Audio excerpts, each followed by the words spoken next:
ازيكم عاملين ايه؟ له فيديو عن مجموعه اتصالات من شركه نوفال، لو هسيب لكم الفيديو في الوصف علشان تتفرجوا عليه. فالحلقه دي عن بديل افضل من شركه نوفال وكمان بيعيش لمده طويله.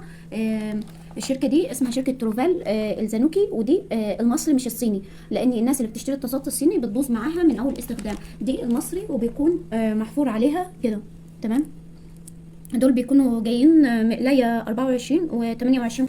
بس فانا بنصح اي حد عايز يشتري اتصالات في الفئه الاقتصاديه يشتري من شركه تروفال. انا كنت قبل كده جايبه منها بس اللون التركواز، وزي ما انتم شايفين كده بمجرد يعني ملامس النار بقى شكله كده. فانا يعني بنصح اي واحده بتشتري اتصالات تختار اللون الغامق اللي هو ايه، ما تاثرش فيه، يعني ما تاثرش فيه النار، او حتى لو اثرت مش هيبان فيه كتير. يعني انا كنت اشتريت من اول حاجه طاسه دي، والطاسه المقاس الاصغر من كده مش موجوده معايا.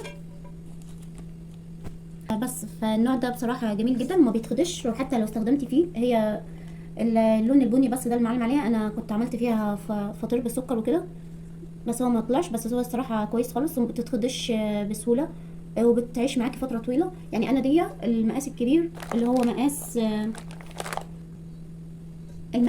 28.